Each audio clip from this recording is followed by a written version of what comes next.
I'm here with Emil Milev. Is that correct pronunciation? You've had a very interesting shooting career. Tell me about, well, how did you get started? What was your first interest in it? Started back in high school. We were group of kids, got together in 9th grade, and some of them had already started, like the previous summer. And they said, come on over, it's really fun, let's go do it. And I went and went down from there. Yeah. And you were growing up in Bulgaria. Yeah. What was that like? Did you know? What were your thoughts? Americans look at this as some dark, evil empire. You probably, as a kid growing up, it didn't mean anything to you, right? It was just a place to grow up and to have laughs and go, trips. And, it was completely different than the United States at that time. It was a communist country, and one of the things that probably kept me in shooting was that it was kind of restricted to leave the country, go on trips. So sport was one way of doing it, and I wanted to kind of go explore and see the world, whatever you call it, kids dream of. And through shooting, I saw slowly I saw people on my team going to Germany, going to Poland, going to Czech Republic, and I wanted to see that. And but to do that, I had to go get better in shooting. So I kind of was spending a lot of time at the range and going on camps, trying to win national championship, get into the national travel, and that it paid off, I think. Yeah, I would say so. But you said you started roughly 9th grade time frame. How long was it before you started traveling like that? How did your skill level progress? So it took about 3 years. I think my first match was 1986. I started shooting in 1983. So 85, 86, I was already one of the best, not best, but one of the good ones, juniors, and started to hit some open rapid fire medals at nationals and other local competitions. And,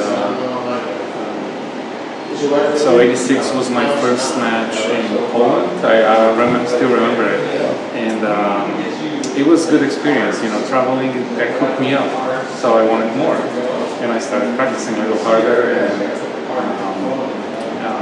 87 went to Balkan Championship, which is like the Turkey, Greece, Bulgaria, Romania, Serbia at that time, Yugoslavia, and Albania, I think, is the Balkan countries. To Istanbul. It was like an interesting experience as well, and so different world. And 88 went to European Championship in Finland. That was a good experience. I think we won some team medal, so that kind of, that my interest grew with that, and I was on my way to 1990 World Championship in Moscow. Well, did you start out shooting an air pistol, or how did you transfer to rapid fire? That's kind of interesting. So everybody started air pistol. It was like the 5.65, that people sideways, and we were all shooting that. Slowly, the air pistol started coming up. So we had 1 or 2 new in the club. Also, all guns belong to the club. Athletes couldn't buy them or own one. And to get the air pistol, you had to shoot some and score. And so I was trying to do that. It took me a while. Air pistol is not my forte. So I tried free pistol after that. After air pistol, everybody went to free pistol. You don't like the items that you need to, show that you need to have. And I saw the rapid fire pistol shooters on the side kind of training, and they said, "Oh, this is too hard. It's like down the road for you." But everybody was kind of a little better than me in free and air, So I went and kind of, not secretly, but tried rapid fire, and kind of fell into it, felt good, felt, you know, I was progressing a little faster than everybody else on my team at that age. And got hooked, and I just dropped the free and air and just never looked back. Now, did you start out shooting like an OSP? Or yes. What I had some other guys that were shooting? Yeah, we had Walther OSP, the 22 short, and it was a good gun. I enjoyed shooting it. After World Championship in Moscow in 1990, I got a new gun, which was like tremendous. You know, for me, brand new gun, my own gun, that, you know, belonged to the club, but still. Right. And I was able to, you know, have my own grip, like custom for me. One of the athletes in my club made it for me, and it went up from there. It was at the World Championship in Moscow. Got the other place for Barcelona Olympic Games, so qualified for that. Spent a couple of years really training hard. Thought I was ready, and when I went there, I realized how underestimated was my vision of Olympic Games. You know, it was enormous. It was, you know, great, and I felt small and like overwhelmed and shot really poorly. Really? Yeah. And I thought, apparently it's not for me. I'm not made out of Olympic dough, so I quit. Really? Yeah. So I quit. I said I'm not doing it anymore. I was a professional artist at that time. What was your options? I was saying this is your job at this point. It was my job. Yeah, I was listed as a policeman. I had a card. I had a salary as a policeman. I said I can't do it. It's not something I want to get money for if I'm not going to perform. So I started working in the private sector. Bulgaria was already into the transition period to democracy at that time. 92, 93, and I was shooting on the side, like go early in the morning, shoot a little bit, go 9 o'clock in the office, do whatever job I had, and slowly got better. And it was fun. It wasn't mandatory anymore to perform at any cost. So 94 qualified for World Championship again, and went there and got first into the final. It was good experience. I didn't have much expectations, and I have trained. I knew I could shoot well, but with no expectations, kind of liberating. I was shooting like it was easy. It was nice. Shot a good final. The final was like me and Ralph Schumann. At that time, the final was in pairs. Ralph Schumann and I beat him that time. He was like probably one of my few wins over Ralph Schumann. But then the third place guys, Krzysztof Kucharczyk from Poland, he shot like an enormous final. And he beat me by like 3-4 points. So I was second at the World Championship, and from there I got back into shooting more and like dedicating more time. Well, let me go back when you were not shooting and doing this sort of as a hobby. I mean, you're still shooting rapid fire. That's not a cheap hobby to shoot. You know, you burn up a lot of ammo. Yes. Where were the funds coming from that? I mean, was that coming out of your pocket, or the club still was sort of sponsoring you? Or? Yes, the club had the guns, the ammo, the time, the range. I still had my coach at that time, Stefan, and so he would come early. Like normally the club would start like 8:30, 9 o'clock training. I asked him to go like 7 o'clock. So he would come and we would train an hour and a half, and then I would go to work. And, but he would, like the club would provide everything. there was at that time there was no way to buy ammo, like 22 short. You can't find it in the store. It was very limited. And what kind of 22 short were you shooting? Were you shooting a Russian product? No, it was RWS. Yeah. R25, I think was that time. It was good ammo. You know, everybody was shooting that if you wanted to, other than the Russians, as you said. But everybody was shooting that. Okay, so let's pick up the story.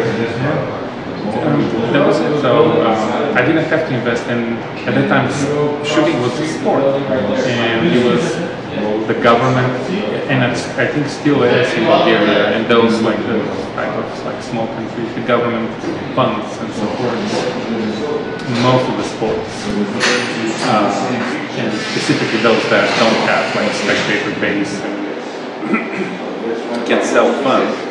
So everything was government sponsored. Police at that time, like I was shooting at the police club, Rescue. So were you working, you said you were working in the private sector. What exactly were you doing? So I was working for a friend of mine. He was into like wholesale different products, like so we were importing like juice from Austria or different products. I don't remember what it was like a long time ago, but like different products, import, export, like wholesale. So you finished second at the '94 World Championships. That's a big springboard going towards '96. Yeah. I mean, what kind of Olympic selection matches did you have in Bulgaria at that time? I mean, were you pretty well the only contender, or was there 5 or 6 of you, or? So the Olympic selection, and I think still goes the same way, is if you win a quota, you go. So I won the quota at the World Championship, and I was listed as an Olympian. Of course, if I fell and broke my arm, I wouldn't go, but pretty much I was on a path of going to Atlanta Olympic Games. And so I talked to my boss, my friend at that time, and he let me dedicate more time to shooting and less time to the work. And so I was kind of half and half, and I continued working and shooting for fun. Well, and at this time, did you have any dreams or aspirations about leaving Bulgaria or wanting to come to the States, or had that occurred to you yet? No, not at all. My daughter was born '94 in January, and we had a family. We were, living not rich. In this country it was hard to get rich, or you needed a lot. But we were living okay, and I liked what I was doing. The business was going okay. The shooting was going okay. So it was fun. The kid was growing. But after I came to the States and Atlanta and won the silver here and had those, I liked what I saw. The city is great. The culture is different and very open. What I saw here to the States, everybody's was so friendly at that time, and still are. The U.S. is a place of the friendly people, and I like it. And we were talking with my wife. One of the best things coming to the States at that time, like visiting, was to buy different clothes and shoes and stuff to bring home. It was a good place to buy those things for the kid, and so my daughter was dressed always in nice, like Ralph Lauren dress, like little dresses. She was like 2 years old, and I was buying some gifts for my wife, and when something didn't fit, how it is, you buy something when it doesn't fit. She said, "This doesn't fit." okay, let's bring you there. You can go live there so you can buy your own stuff. Really? Okay. That was kind of a joke Yeah. at that time. Yeah. But then I continued travel, you know, with the team and coming to the States once every year or two. And it didn't form as like a goal to live here, but I learned about the DV lottery, like the government lottery for visas, green card visas, and I applied as not a joke, but you know, just apply. Well, why not? You might get the lottery. Just put it up, and the first time, no response. So the common preconception in Bulgaria was that it's all staged, so it's not actually a lottery, but you have to have some ability, so it's screened, pre-screened. So I was thinking, who's gonna, you know, pick me or so that. But the next year I got the letter back and invited me to an interview. Oh, so you got the lottery the next year? Yeah, it was 2001 already, and the second year. So the second year I applied, and yeah, I went to the interview, and they said, "Okay." So. And where were you at in your shooting career? Did you shoot in like the '98 championships in Barcelona? I did. See the Olympics? I did shoot Barcelona World Championship. It wasn't great. I don't remember exactly. It was.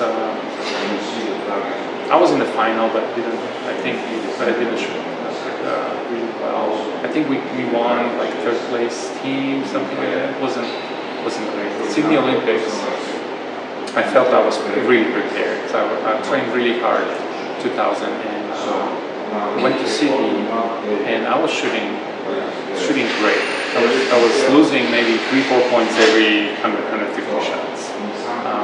But I think we made a tactical mistake, and we stayed too long. We stayed 2 weeks prior to the games in Sydney for acclimatization. That's the place I realized I don't acclimate really well, and I started feeling more and more tired. My group started opening on the target, and I shot poorly, like comparing to my practice. Got in the final, finished fourth, 1/10 behind the Romanian guy Julian Bracea, and I felt unaccomplished. I felt this is it. I don't want to do it anymore. It was heartbreaking because I was so ready.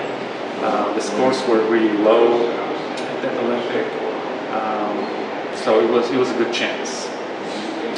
But by making this little mistake, I feel I could have performed better. And when this letter came out, we said, let's plan on it and let's see how it is. So we picked up all the kids, went to Los Angeles.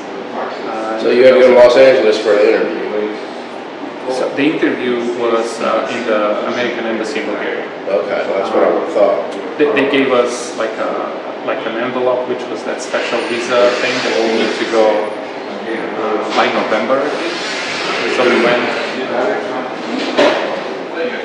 and like beginning of December or something.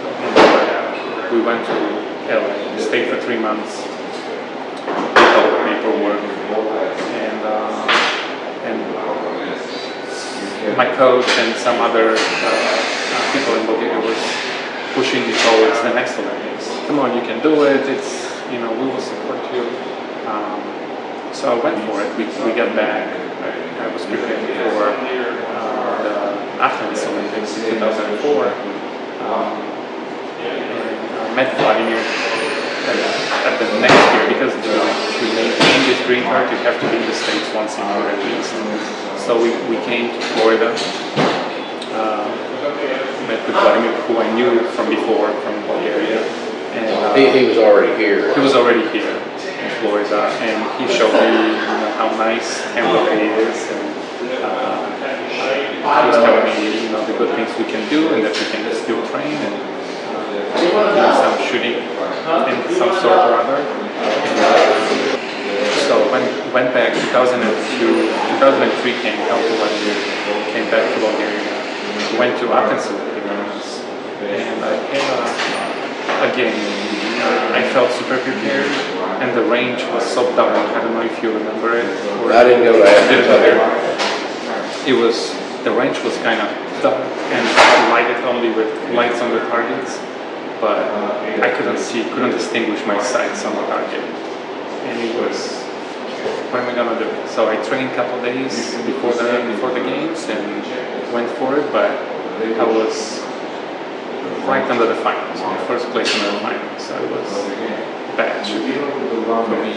And I said, this is it, I'm old. I talked to some of the other athletes, they said, yeah, it's difficult, but we can see fine. So I thought, I'm too old for this. It's not, it's the end, so let's start. And we grabbed the cases and came to Florida and started our new life here. Okay. So,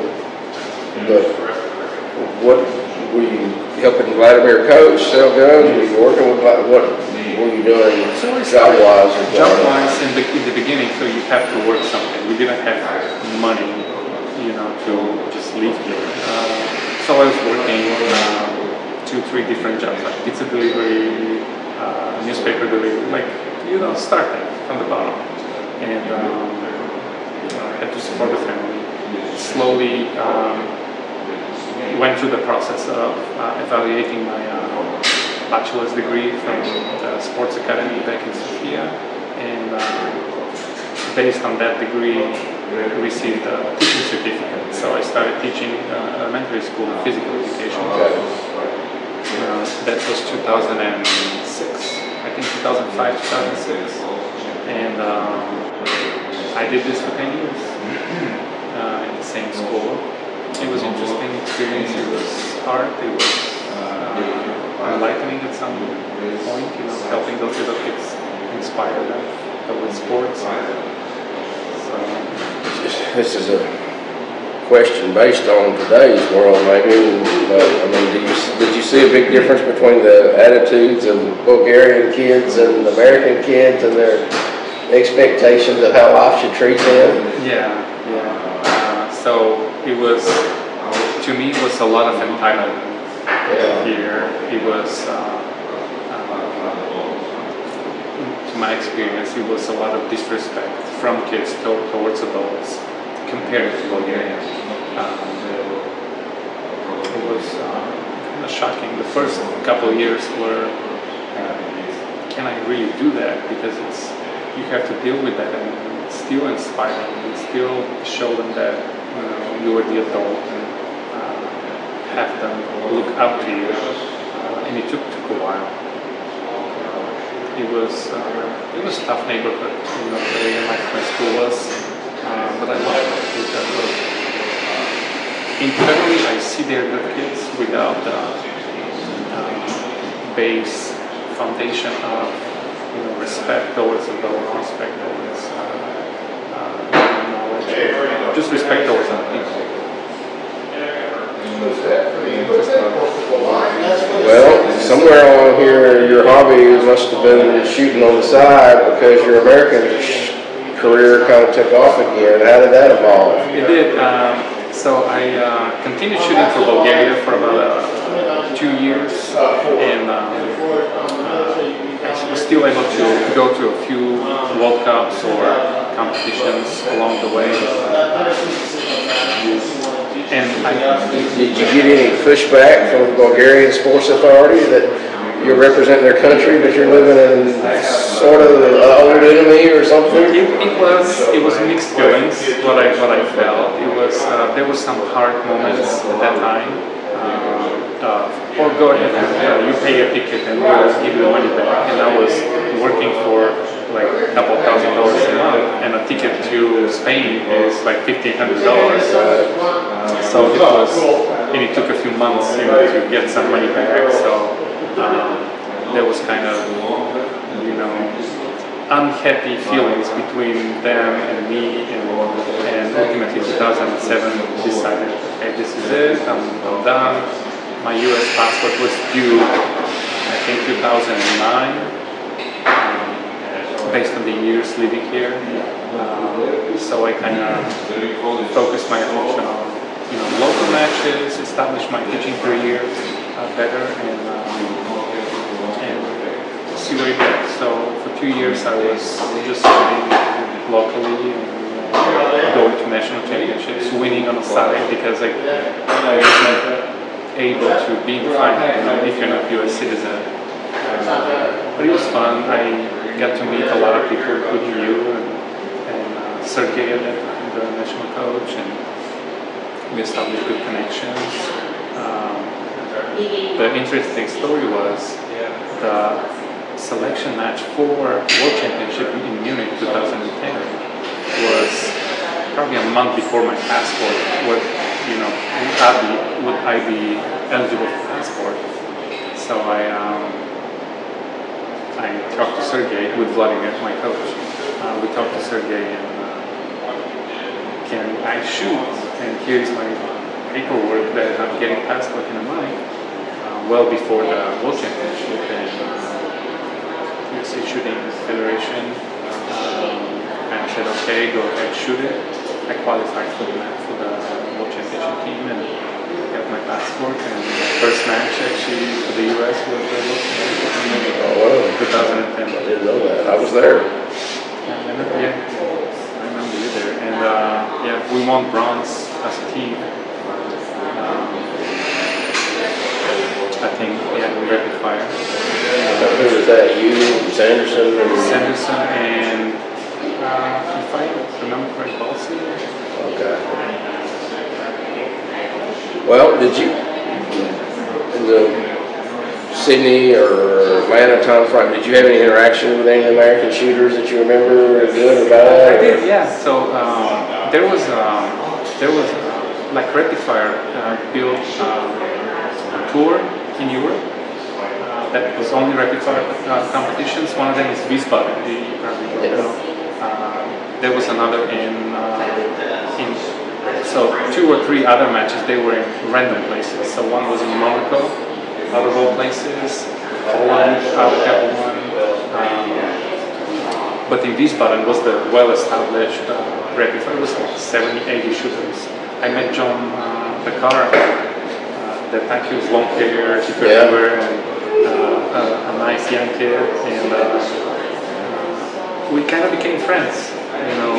During those matches, we would talk and we would discuss, shooting and country and those. It was in like the early 90s, and he was a nice shooter. I remember a couple of years later because I was carrying myself, short hair. A couple of years later, he came and he didn't have any hair, so he cut his hair. I was like, that's it. I know this is the secret. We were joking about this, and after that I met Carl Trumpeter and Eric Daniels. They were the other rapid fire shooters on that tour. Showed up for a few years. I became good friends with Carl Trumpeter and I always liked Trump. I was real tickled to see him here the other day. It was interesting. It's an amazing story. Yes. I've got to interview him about all of that too. Oh yes. Maybe take his side of the story, because when we went to the interview, one of the requirements to get this visa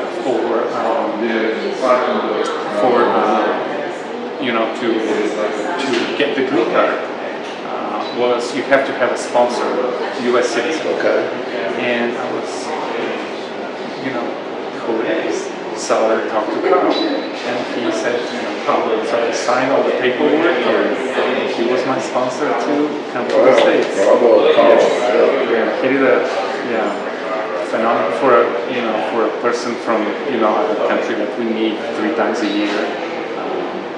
So I'm always grateful for him, doing this. And we met his wife. Went to New York in 2004. 2005, when we came to Florida, then we went to New York, met him, his wife, and had a nice dinner. it was great. Since then, we kind of kept in touch, and yeah, he's always going to be my sponsor that brought me to the very, very cool. So where did you learn your English skills? Where did that come about? I started back in school. Wasn't the brightest student, English student, so I knew some, but I was interested in.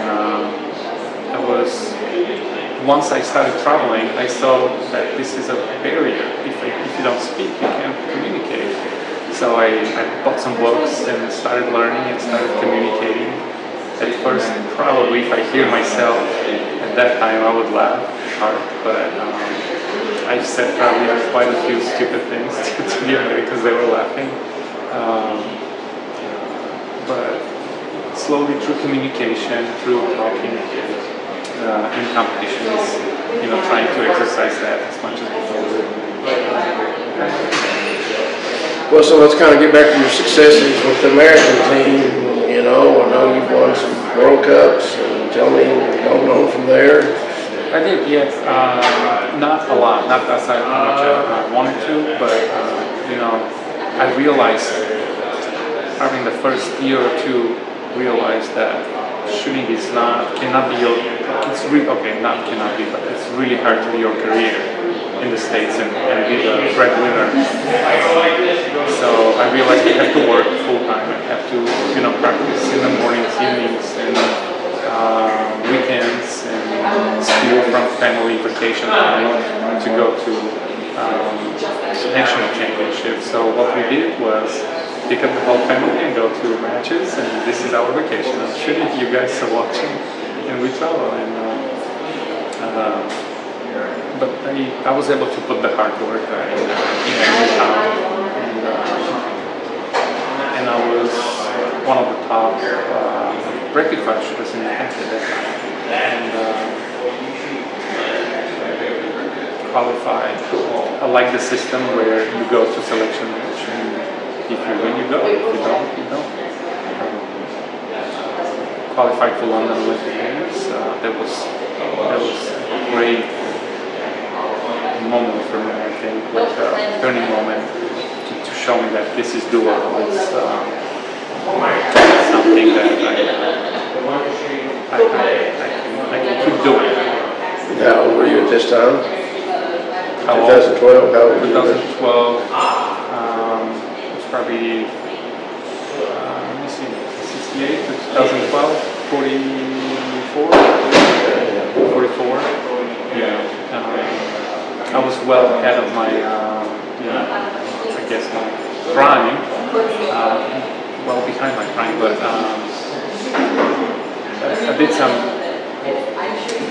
so basically my disappointment with shooting from Athens was my eyesight.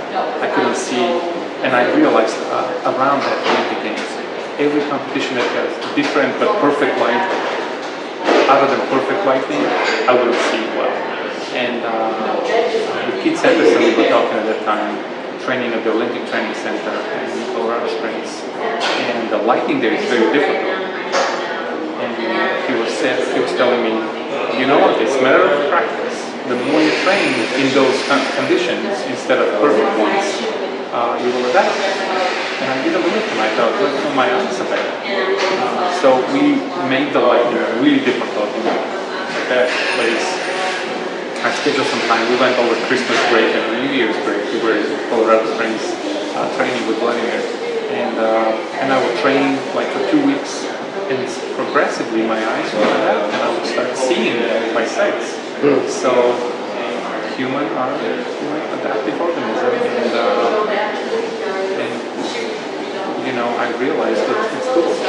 So I kept really training at home. We would do some different, difficult lighting, and I would train all the time like that. And I was able to do, the things that I did after that.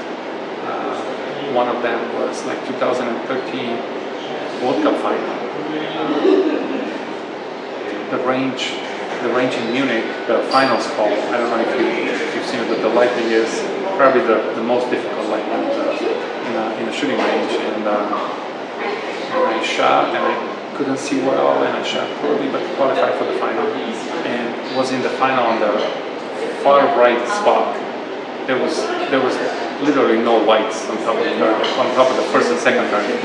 Really? I was shooting really hard. You would think the Munich range would have been the best, The most whites qualified. We talked to the German, Christian, and a couple other players. They said, this is it, it's difficult, we just train more here to get used to it. And I pick up the gun, like in this final moment, I kind of vividly remember, pick up the gun and I don't have any sights. They're black, targets is the same black, so first, second, the third one already kind of, I could see, third, fourth, and fifth. So I had 2 minutes preparation time. And what I did was pick up really fast and shoot. Just try to glance at my sights under the target, align them, and then pick up and shoot in the target. And so you're really just trusting your home and movement, your muscle memory to come up. Yes, yes. And first and second were misses, but third, fourth, and fifth I had time. Like I would not spend much time on the first and second. Third, fourth, and fifth I had time, and really execute them well, make sure they are hits. And all of a sudden, like first and second started getting into the target, getting hits. And I won the World Cup final like that year. So it was cheap. That's really an incredible story. It was good. Yeah. So you could have been blindfolded and done it. That's how essentially it's what happened. That's what happened. I couldn't see my first and second shot. I couldn't see my sights. Wow. I started getting hits. So I give that to Vladimir. He's willing to buy different lights and make it difficult for me to practice. To keep Sanderson as well, for staying with me, and we trained together and we did a lot of things together. Also, but it was fun to do. That's incredible. That's amazing. I mean, I've heard lots of stories about different people, saying that they were blindfolded and they could pull up and shoot a 10, and I can see how that could be, but that's the same process, but coming up and moving, that's really... And the whole thing is 4 seconds. Yeah, so it's not, there's no... It's either right or it's wrong. I think that was a good kind of defining moment, and I said, I'll keep pushing, I was already like 45, but I kept pushing, qualified. You started wearing dark shades every time you went to the range? started experimenting with some, let's say, coffee is kind of detrimental to shooting, tremor, and I had that tremor, but it would show and go. So I couldn't train with it that much. So I started experimenting with some coffee before training. So I have the tremor and try to overcome that. So try to push myself over the limit of just go to practice and try everything to be perfect. I was one of the oldest people in the Rio Olympic team. In the U.S. delegation. There was not an award I was looking for, but they announced it. They announced it, so at least your name got put out one more time. Yeah. So what was it like shooting in Rio? As experience, both those Olympic Games, London and Rio, being in the U.S. team was a phenomenal experience. I realized what it is to have really, I would say, like probably a cliche, but like the whole country behind you, pretty much. And it was amazing. Everyone that I asked for would respond with like passion and oh yes, of course, we'll get it done. Only my principal, it was interesting. Just before Rio Olympic Games, my school changed principals, and this lady came, and she was really focused on how to make the school better, because we had such a tough crowd of students. And I told her that I would have to miss the first 2 weeks of school because of Olympic Games. And she said, no, you can miss it. And I told her, but I qualified for Olympic Games, so I'm going. I'll show you all the... And she told me that she will make everything possible for me not to go.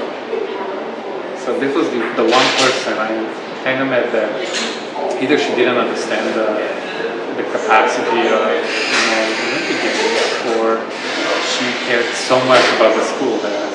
I mean, to me, that would be something that would inspire your students and give your students more reason to interact with you. I would think, and it was there. It was going there because the students would ask me. We would talk about it.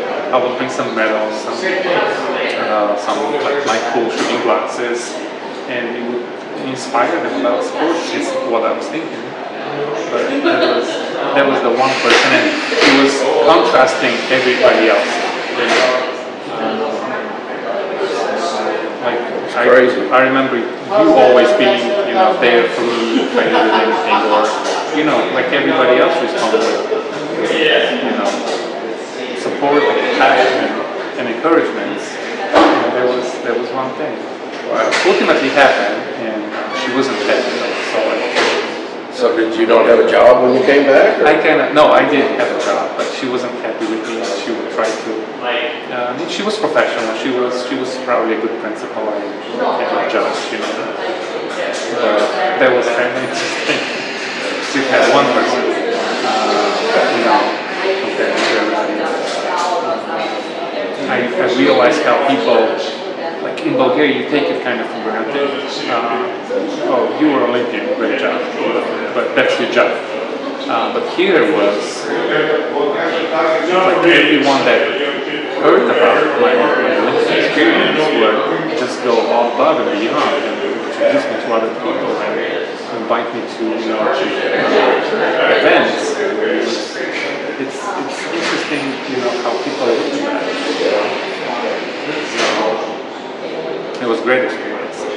Anyhow, I didn't shoot well. Both Olympic Games, I did a couple of mistakes that I thought were small and I could overcome them, but apparently they were not. Like Olympic Games, it's you have to be fine-tuned to the, to the vibe kind of thing. And concentration, you got to be 110%. Your physical ability, you got to be like above what you normally do, and I, a little rock on the road turns, to like a big obstacle. And in Rio in London was like I had a little slight movement in my arm,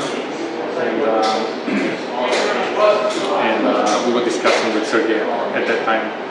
After the first half, I got the ref kind of coming to me and saying, "Hey, you can't do that." Luckily, it was at the end of the 4 seconds at the end of the half course, and I tried to change a little bit for the second half, so I don't have it. It was coming from my breathing, so when I breathe and have that movement. So the breathing was creating an artificial lift in your arm, and it wasn't even a lift. It was like up and down a little bit, but they said no, you can't do that. So I was trying to change my breathing, it didn't work. So I changed my tension in my shoulder, so I will relax my shoulder. Once you relax your shoulder, that must be hard to do in the middle of a course. It was, yes. Much less at the Olympic Games with all the other pressure so on everything went downhill. I was sitting well, like after the first half and after the second. It wasn't pressure or anything. It was just I would lift because I changed my tension, and I would lift and my sides are not there, and it would just go bad. So that was my little technical mistake that I probably oversight on my part, really putting pressure on myself. In Rio was another thing, again, technical, and nevertheless the experience is what counts, and I learned to enjoy it. It was great. What are your rapid fire plans going forward? Are you pushing for 2020, going to Japan? No, I decided Rio was good enough. I was the oldest person on the US team. one of the oldest people. And now I think that it's good to give back to the shooting community here. So I accepted a job at the Ohio State University as their head coach. How did that come about? So that's an interesting story. So last year at the Camp Harry, right here on these grounds, we were talking with Keith Sanderson, and all of a sudden his phone rings, and I knew he was going to retire. And I heard him talking about the job and about possibility and things like that on the phone, but I'm doing my own thing, helping, working with Vladimir Pardini, and all of a sudden Keith hands me the phone and says, "Please stop." Keith, he's not into explaining stuff real clear. Yeah.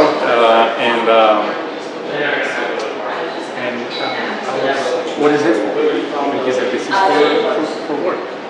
And I thought that's for his work, some kind of recommendation or something. So I picked up the phone, and it was Ryan Cannon from the Ohio State, but I didn't realize that at first. And he started talking to me about, how great experience it's going to be, and how he would like to meet and talk. And I said yes, I would love to meet, and I can discuss it more.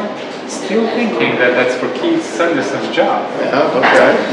And then hang up the phone. And I watched Ryan win a gold medal in Munich too once. We got great photos of that. But anyway. Yeah, he's a great. I've seen him come up from a kid. He's a great guy. He's a very good coach now. Yeah. I kind of try to, follow his steps and kind of learn from him. And I do learn from him a lot. But anyway, so I realized it was really pre-interview thing for a job at Ohio State. So we talked a little more with Ryan, and I went to interview, and he said, "I would love for you to come." And it was a hard decision. So we spent 14 years in Florida, 13 years working with Vladimir. I was a teacher. I had established job, 10 years on the job, and I just had changed school. So after that principal that I told you about, I decided this school is not for me anymore. So she was staying that next year. So I applied for a really nice school. The principal was really supportive to take me, and I told him that I'm there for the long run. I can, stay longer. 3 months later, I got a job offer from Ohio State, and I felt terrible, but again, he was really supportive of me and said, "I understand, this is opportunity, so I'm not ready to really go and pursue your dream." And here I am in Ohio State. Well, that's really great that you could put that sports degree to the sport you love. Yes. That's really wonderful. And tell me about Ohio State's program, because it's one of the few, maybe only, collegiate program that offers even scholarships to pistol shooters. We do, and it's great. And I am really baffled how people don't know about it. So it's a great opportunity for young pistol athletes going to college, pursuing their dream. So it's not a program where you can go and just shoot. You really come up with a great degree. It's difficult school, but along the way, you get great experience in this 10, 12 people team. We travel 7, 8 matches a season. It's one of the strongest teams in the country, pistol teams, collegiate pistol teams, and we have scholarships. So based on ability, based on current situation that year. I think all of our athletes have some kind of scholarship based on their needs. There is other scholarship programs in the school that help, so they can work together with the athletic one. But it's a great experience, I think, for the athletes. And ultimately, they finish school with, as I said, great paper and great opportunities for work. Well, for our audience, I mean, the collegiate pistol program, we shoot air pistol, we shoot standard pistol, free pistol, yes. Is that all? And sport pistol for women. So sport for women. Okay. Sport for women. I started, Anthony and I, my assistant coach. Anthony Lutz. Anthony Lutz, yes.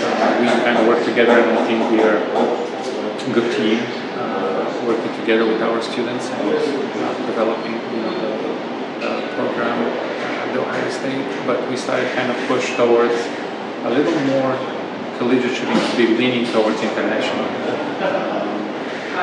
which I think it's a good idea to narrow down the events, because let's say we have women at collegiate now that shoot free pistol. It's a great event, difficult event, but I don't think it has any application for them in the future. They will finish college and drop it, where to my kind of knowledge and experience, all other sports are geared towards, yes, you have great collegiate experience, but if you want to continue, you do the same thing, either professional or in like Olympic teams. Wearing pistol, it's kind of spread out thin. The rules are from 15 years ago. I think we need to be, even step ahead like rifle. The college program is doing.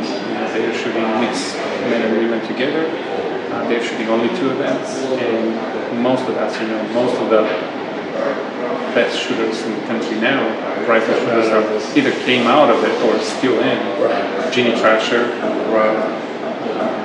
Sarah Beard is out now, but well, I know there's a lot of restrictions on NCAA athletes. I guess my first question is how does an athlete approach you about being part of the pistol program? Since y'all aren't really an NCAA sport, do all these restrictions about you can only talk to the coaches at certain increments, do those apply to you? Or? They do. Yeah, Ohio State is it's a huge school, very well established, and all sports, no matter if they are NCAA or not, follow the NCAA rules. So we cannot approach athletes and talk to them about why don't you come to Ohio State. Basically, the athlete or coach or parent has to email us or call us or contact us about it, and then we can answer all the questions and give them the direction of. We can start that communication. We cannot talk to athletes during matches, which is kind of difficult. We can talk to prospective student athletes after their match is over. But in pistol, most of the athletes just finish the match, back and go home. And so there's some difficulties in that area, but I think, as we continue talking with people in the community, in the shooting community, they know more about, that this is available and this is an opportunity we will get.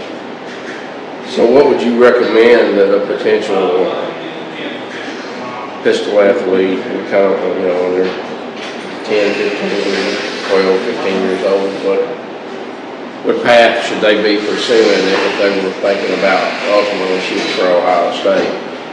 Or another college? Yeah. I would say ask questions. Talk to people, ask questions, email.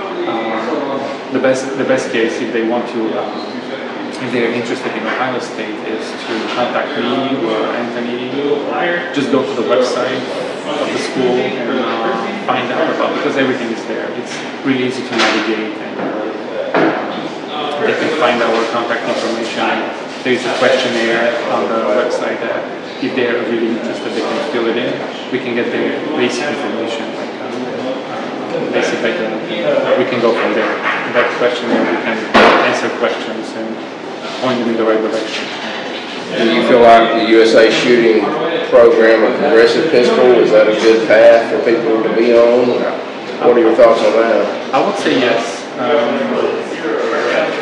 There is a lot of paths that I see people coming to collegiate. One is the USA shooting, starting young age or not that young, but just shooting in that path. Another one, we have quite a few students that are actually grew up with bullseye, NRA bullseye. And collegiate pistol is actually sanctioned by the NRA. So it's in the same we don't shoot bullseye. The pistol is closed. But any path, I wouldn't think, but I think, either bullseye or USA shooting, developing programs are a good path to go through. Well, since you're mentioning bullseye, and we're here at Camp Perry, the national championship, we're here at Camp Perry at the national matches, only bullseye pistol shooting.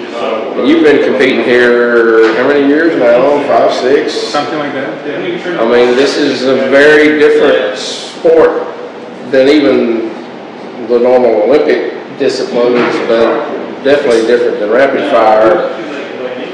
Tell me your thoughts about the differences and how you overcame and what was, when you first tried it, what were you thinking? These crazy Americans.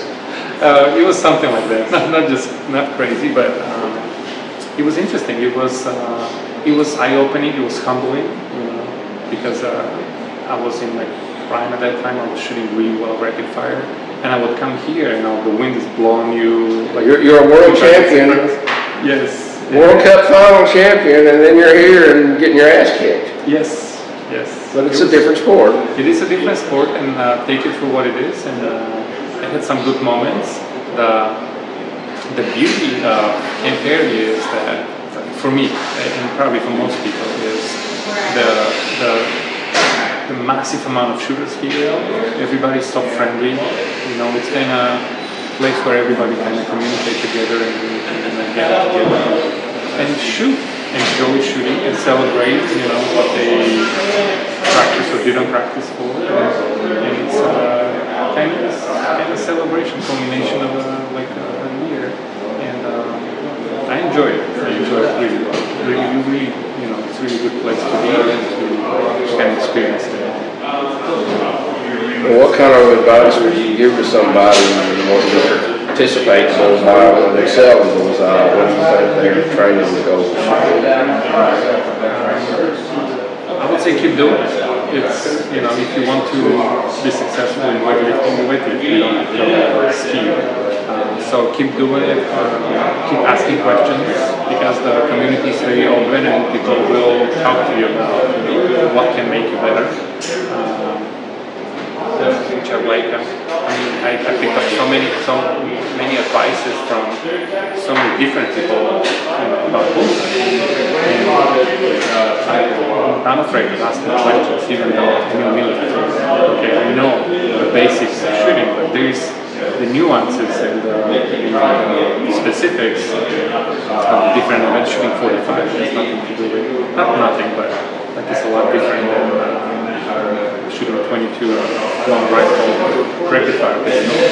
So all this about red dot aiming devices and are you using red dots or are you still shooting iron sights all the time? I did use one this year. So before that I was shooting only iron sights. So, but I enjoyed my 45 with red dot yesterday and shot my personal best with 45.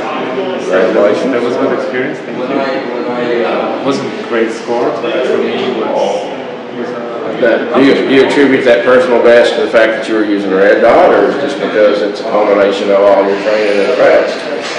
So there was no win, probably. Okay, that helps. That helps. That really helps at Camp Perry. That helps quite a bit.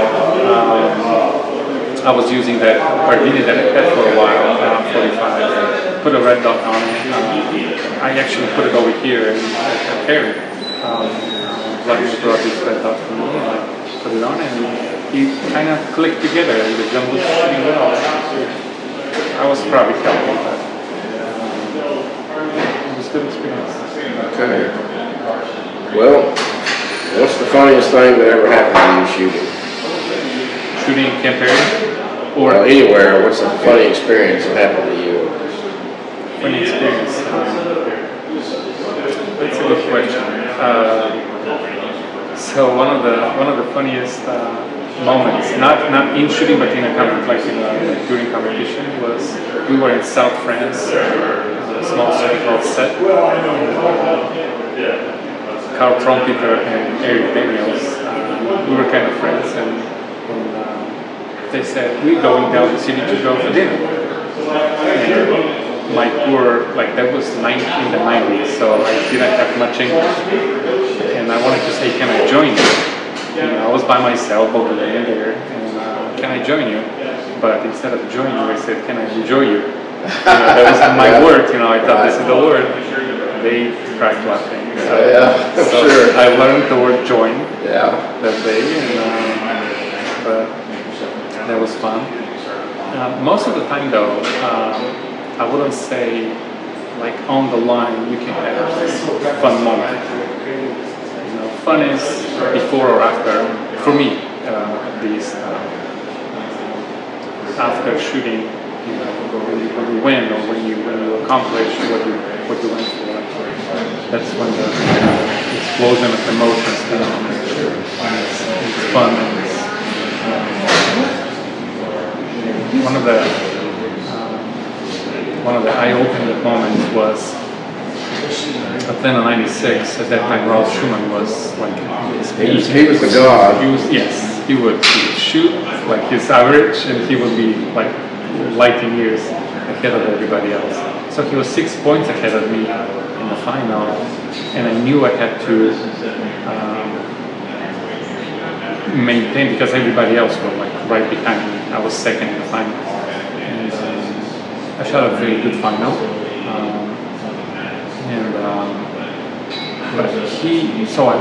But everybody watched our shoots, even though I'm shooting at that moment. So we're shooting together, last two finalists, and I knew Vukmianin from Kazakhstan. He shot phenomenal final. He was just a point behind me. So I had to perform. I had to really do my job. My heart was pounding, but I'm watching Ralph, and he's shooting a good final, but not great, like Ralph Schumann final.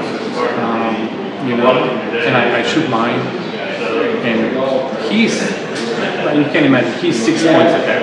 He can just almost miss a shot and still win. But after the last string, he jumped about 3 feet in the winning, which told me, hey, this guy is a human. He's not,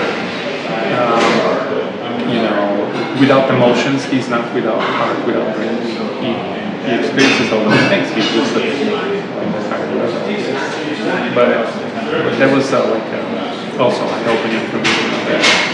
Everybody called him the robot or the machine, production machine. No, he has all those. Still flesh and blood. Yes. So those were moments that kind of stuck with me throughout the years. Anything that you'd like to add that I haven't asked or missed? No, you didn't miss anything like usual. As usual. Okay. Just I hope that the collegiate program can be once again. I think it's been before, but can be once again a stepping point for a lot of shooters, given the opportunity to continue shooting and represent the U.S.